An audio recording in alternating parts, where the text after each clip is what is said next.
Olá, amados, graça e paz da parte de Deus e de nosso Senhor e Salvador Jesus Cristo. Olha, preste atenção nisso aqui. Por favor, preste atenção nisso aqui, com muita atenção. Vamos entender aqui que diz assim o Senhor Jesus Cristo. Preste bem atenção. Olha bem o que ele diz. Se um reino estiver dividido contra si mesmo, não poderá subsistir. Se uma casa estiver dividida contra si mesma, também não poderá subsistir. Se Satanás se levantar contra si mesmo, está dividindo e não poderá subsistir, e chegou o seu reino, o seu fim. Preste atenção, porque um reino dividido, ele não pode subsistir. Não pode resistir às pelejas, às guerras. Falar de reino é muito interessante porque fala de um rei, de um líder, dos seus aliados. Fala de exército, reino, poder, potestades, não é isso? E se isso estiver contra si mesmo, lutando, guerreando contra si mesmo, como pode subsistir o seu reino? Como é que pode se entender o que é de Deus, o que não é de Deus? Porque se há uma organização, se há um cumprimento ético, então dá para se entender de que lado você está. Se Satanás expulsa Satanás, poxa, como vai subsistir o seu reino? As hierarquias, as ordenanças, a submissão, as autoridades deste reino satânico. Se o reino de Deus, o Santo, Todo-Poderoso, o Senhor da sua glória, de seu poder, de sua existência, pense comigo, uma liderança sem liderados. Um exército, seja ele marinha, aeronáutica, todo o corpo militante, não interessa a ele. Um pai e filho, mãe e filho, marido e mulher, são casa, são reinos. Se o marido com a mulher brigar, como vai subsistir o seu reino? Na disciplina, no embasamento da construção do seu lar. Se uma empresa, o líder, não tiver subestimado, ou se não tiver subordinados, a suas ordens, como ele vai manter a sua empresa em pé? Como ela vai resistir isso? E Jesus é muito direto. Então, é muito fácil você entender se você tem o Espírito de Deus, é quando você discerne de que lado você está e com quem você está lutando e para que você está lutando e qual é a sua visão nessa luta. Do contrário, não tem êxito. Está como nadando sem ilha para você chegar e você ter a sua liberdade. Se você que é um líder e você não tem ninguém que te ouve, poxa, você tem que fazer um exame. Você precisa conhecer a sua posição para você estar colocado nela de uma maneira que você venha entender o que é liderar. Quando eu conheci os passos para chegar até aqui, nessa medida, nessa estatura que eu me encontro hoje, foi difícil. Foi muito complicado, mas cheguei. Para continuar o assunto e você entender, eu acredito que você já entendeu nitidamente essa questão de reino, de hierarquia. Tudo aconteceu uma vez que o Senhor Jesus expulsou um espírito imundo, uma legião, do corpo de um jovem. Mas a questão em pauta foi exatamente a família que se dizia ser cristão, ou que seguia o mesmo reino de Deus, aqueles que eram filhos de Abraão. Estou me relacionando, sim, exatamente aos escribas, aos fariseus, aos homens daquela época que eram os religiosos. Eles eram a modelo de exemplo que Jesus estava dizendo, de que lado você está? Entende? Porque eles brigavam entre si. Eles brigavam, um crendo e outro não crendo no Messias. E esse parâmetro de argumento nós temos visto hoje em nossos dias, em nossos meios e em nossas redes sociais. Estamos vendo diversos procedimentos que nos levam a um consentimento de entender o motivo pelo qual o Senhor Jesus faz tal pergunta. Do reino dividido. De que lado você está? A propósito de quem você está lutando? Hoje, nós podemos ver, porque quando eu conheci o Evangelho, quando eu estava iniciando, para ter o crescimento e chegar com a condição do que eu cheguei aqui hoje, exatamente, eu precisei ler, eu precisei acreditar no que está escrito, mas não foi uma tarefa fácil. Foi uma tarefa muito difícil, mas tinha uma coisa que era muito fácil, eram relacionamentos que se dizia ser crente. Na minha época, nós não usávamos da tribuna um lugar para poder se aparecer ou bater em alguém. Não procurava usar o texto escrito para desmoralizar um crente, ou um pastor, ou um presbítero, ou um diácono, ou um evangelista. Nós não usávamos o meio da palavra para poder desmoronar, porque a palavra ela em si é viva, é eficaz e é apta para discernir qualquer pensamento do coração que esteja no homem. Ou seja, a palavra não precisa de ajuda de ninguém para usar. A única coisa que vai acontecer quando você usa ela de maneira ao contrário é se cortar, é se machucar. Porque ela por si mesma se defende. Primeiro que ela é viva, ela é eficaz. E na sua eficácia, ela não precisa de ajuda. É mais penetrante do que qualquer uma espada. Penetra juntas e medula. E é apta para discernir as intenções e os pensamentos do coração do homem. E por que eu não posso dizer daquele que a utiliza? É agora que você vai entender de uma maneira simples, de que lado você está. Se você é do meu lado, poxa, está falando de mim por quê? Está falando do seu pastor por quê?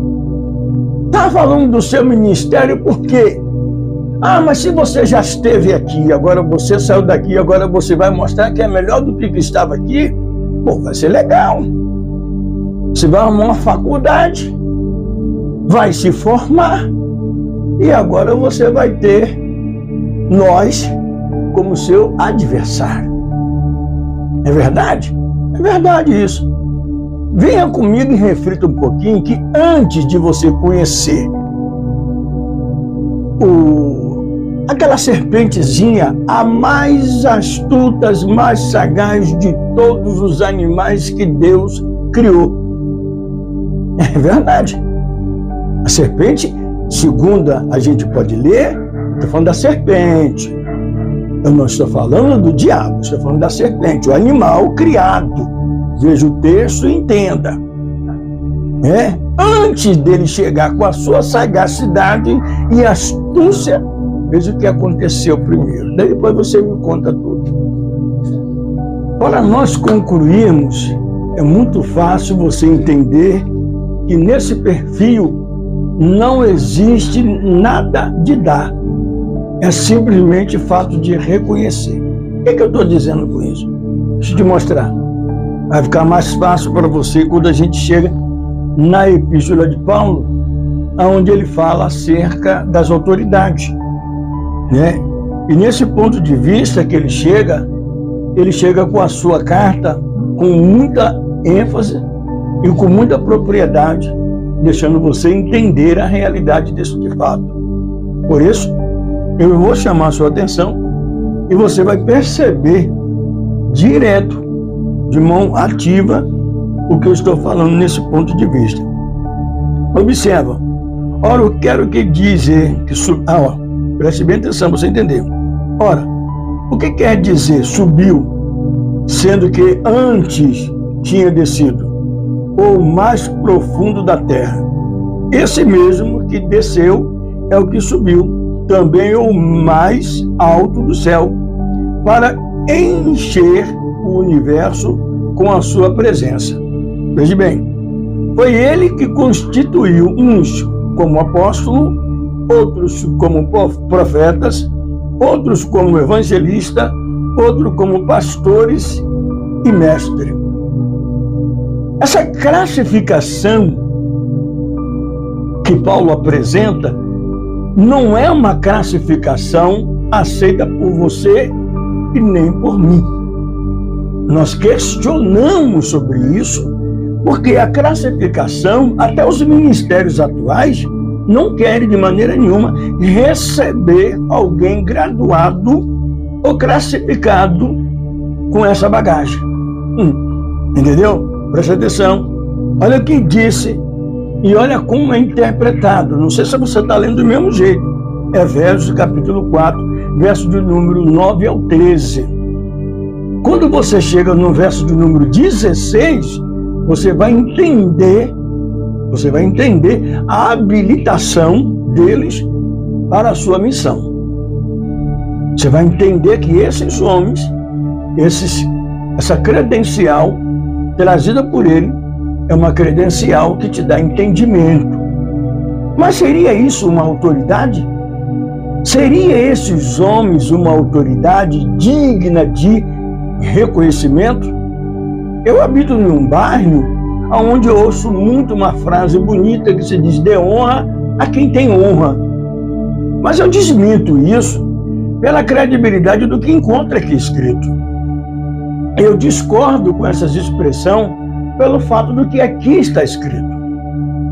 Aqui nesse verso que se diz dê honra, como nós vamos entender em Paulo escrevendo aos Romanos, e ele fala nessa epístola, no capítulo de número 13, ele diz, de fato, de dar honra. Romanos é isso mesmo, capítulo 13, e ele fala da maneira como é do crédito a essa honraria. Dê honra a quem tem honra. Essa palavra ela é modificada para a questão de reconhecimento. Não é dar honra, é reconhecer a dignidade de posto, reconhecer o respeito que se é dado a essas pessoas. Você está entendendo? Não é para enxaguar os pés, não é para poder limpar as suas lágrimas, de maneira como se fosse o que acontece nos reinos. Você sabe do que eu estou dizendo. Vou pegar um pouco áspero nesse ponto de vista. Reinos divididos, reinos à sua volta, tem muitos, especialmente os bajuladores. Você lembra de Amã? E você lembra de Mardoqueu? Você vê a situação de um para a situação do outro. Eles eram do reino, mas com propósitos diferenciados. Um louvava e o outro maldizia. Então é muito interessante você entender que muitos Amã e muitos Mardoqueu estão à sua volta. Se você é uma pessoa de autoridade, de alguma patente, de algum setor de atividades religiosas ou pública, você sabe que você tem bajuladores ao seu lado. No reino de Deus, tem muitos bajuladores do seu lado. Mas aqueles que são convertidos ao poder do Evangelho têm outra característica. E não é questão de você dar honra a quem você quer dar honra. Não, eu estou falando de dar honra a quem é digno de honra. E essa dignidade não é eu que vou achar, é a dignidade colocada em posição aqui. Porque aquele que desceu é o mesmo que subiu. Ele deixou as partes mais baixas e subiu as partes mais altas do céu. E ele mesmo deu dons aos homens. Isso. Foi ele quem escolheu e deu dons aos homens. Então ele coloca aqui, na classificação de Paulo, ele faz um cenário muito exigente, tá? E ele demonstra, diante dessa categoria, a evidência de sua aceitação pelos irmãos que habitam na região, nesse reinado. Entende?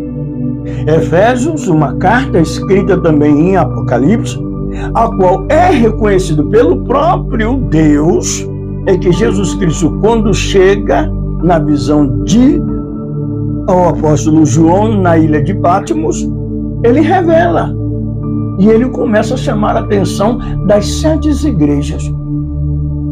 Entende? Você tem que prestar atenção nisso para você poder ter discernimento do que significa a honra. Olha que Jesus disse: se Satanás lutar contra Satanás, quem é que vai liberar ou por livre os seus adeptos? Eu separei aqui, mas não tem necessidade. Você tem a ajuda do Google, que ele vai te dar respaldo de várias traduções, se você quiser. E cada uma tradução vai trazer uma interpretação da maneira que você lê e como você vai entender isso. Não importa se o camarada é pequenininho, falando em pessoas pequenas. Eu tenho pastores que são pequenos, de mais baixo do que eu na altura, são grandes homens no espírito, com sabedoria, com temor, com tremor, com ideias, estratégia para o reino de Deus. São cheios da graça divina. Eu tenho que reconhecer isso. Os diáconos, tem muitos dos diáconos que não são meninos, como alguém pensa. Tem muitos diáconos que são vocacionados na posição colocada pelo Senhor, vamos dizer, pelos homens, e abraçado pelo próprio Deus, revestido com a própria essência dos dons, capacitado pelas condições de ser levado pelo Espírito a um lugar e vir. Então, é aqui que nós vamos encerrar esse ponto de vista, para você entender que aquele que subiu é o mesmo que desceu. Quando nós falamos de autoridade do mundo físico, falamos de autoridade do mundo espiritual. E esse do mundo espiritual conhece aquilo que é autoridade de espírito que Deus tem dado. Sim, os demônios, eu estou falando dele agora. Eles reconhecem as autoridades que vêm de Deus. Eles conhecem as autoridades levantadas por Deus e não pelo achismo, e não por vanglória. Não. Aqueles levantados por Deus, ele também sabe quem são as falcatruas, porque são entusiasmados, incentivados e orientados por eles. Agora nós podemos ir ali no Jardim do Éden, ali não, lá no Jardim do Éden, e você entender, porque uma das maiores, um dos animais, entre todos que Deus criou, um deles teve uma inteligência tão grande, ao ponto de fazer que Eva se entendesse e olhasse pelo seu alvo, pelo seu objetivo, orgulho, sua própria visão. Tá certo? Com uma sagacidade, curiosamente, jogou uma frase, Eva batolou, respondeu o jogo. Preste atenção no que eu estou te dizendo. talvez esteja falando de uma maneira figurada e você se perde dentro da sua teologia sistemática. Mas tudo bem, você vai conhecer, você vai entender ao longo do prazo e do tempo, quem sabe, né? Porque na realidade que aquilo que Deus fez, temos que respeitar e temos que reconhecer. Os demônios recebem isso, eles aceitam isso. Eles guerreiam porque é de natureza deles. Ele veio para fazer a vontade de sua liderança. Ele veio destruir o que é de Deus. Então, casa, reino, impérios, todos são passados por esse processo. Se houver briga entre os funcionários, como é que subsiste o crescimento da loja? Se dentro do reino familiar as hierarquias forem desrespeitadas, quem tem privilégio sobre isso é o adversário. Quero fechar aqui e agradecer essa oportunidade por você, meu amigo, que tem me dado atenção. Forte abraço, Deus abençoe.